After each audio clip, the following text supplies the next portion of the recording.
रामाय रामभद्राय रामचंद्राय वेदसे रघुनाथाय नाथाय सीताय पतये नमः.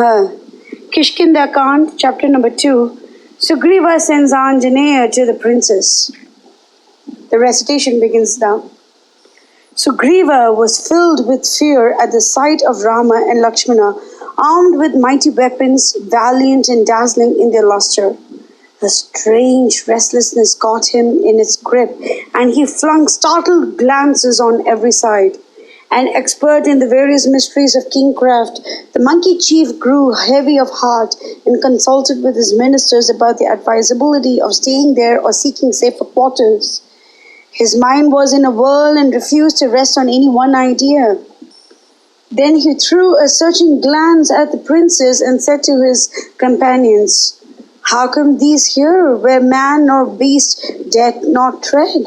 Verily these are the emissaries of our foe Vali, and have assumed the garb of hermits, but to slay us the more easily." They approved of his suggestion and withdrew to another peak, where they huddled around their chief in mute fear. Then a mad impulse seized them to leap from hill to hill, mount to mount. The peaks tottered under their weight. Flower-laden trees snapped under their feet.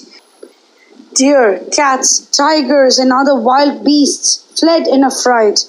Next, they were caught by a different fancy, and one and all harked back to Mount Rishimuka. Sugriva was almost certain that it was Vali come there in that disguise. Whereat Hanuman submitted respectfully. "Discard all your perplexities. Your Majesty and our friends here do torture yourselves all for nothing. That this is a ruse of Vali. This is Mount Rishimuka, and Vali dare not come here. We gain nothing by flitting from one place to another as the whim seizes us. It is Vali that you fear, and none but him. Your minds are a prey to the wildest confusion and are utterly incapable of any calm thought. Well have we proclaimed ourselves what we are, ever restless monkeys. You have been trying to observe closely and argue cogently, and one would expect you to read the thoughts of others from their actions, dress, words, and gestures, and take your measures accordingly.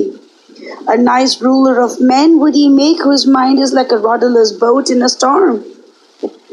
These words of good import steadied Sugriva a bit, and he hastened to apply, "More like gods these men, with their long arms that reach below their knees, and eyes large and broad.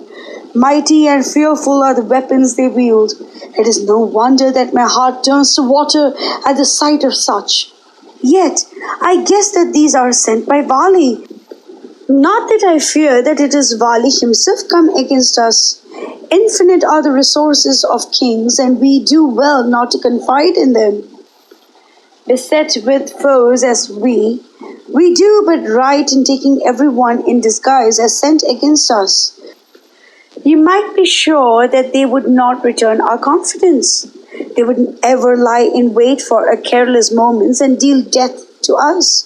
Vali is endowed with consummate foresight and prudence in the affairs of the state. Kings are not at a loss for expedients and ruses to remove enemies from their path. We should unmask them through spies carefully disguised as ordinary citizens. Anjaneya, I look to you to approach and examine them disguised as one of the poor classes. Gauge the purity of their intent from their form, talk, gestures, and other criteria to their innermost thoughts. Then gain their confidence by apt words and suitable acts, only to win them over to my side. Manage anyhow to get at the real reason that lies behind their strange visit to these barbarous wilds, armed to the teeth. Why, their words should afford clues as to the wickedness or otherwise of their intent." Hanuman received the orders of his master. He decided that they were sensible and imperative and proceeded to interview the princess. Able to assume any form at will, the valiant son of Vayu applauded the course of action decided upon by Sugriva, no mean exponent of kingcraft, and set out towards Rama and Lakshmana of boundless might. Mangalam Kushlendraya Mahaniya Gunapte Chakravarti Dhanurjaya Sarvabhaumaya Mangalam.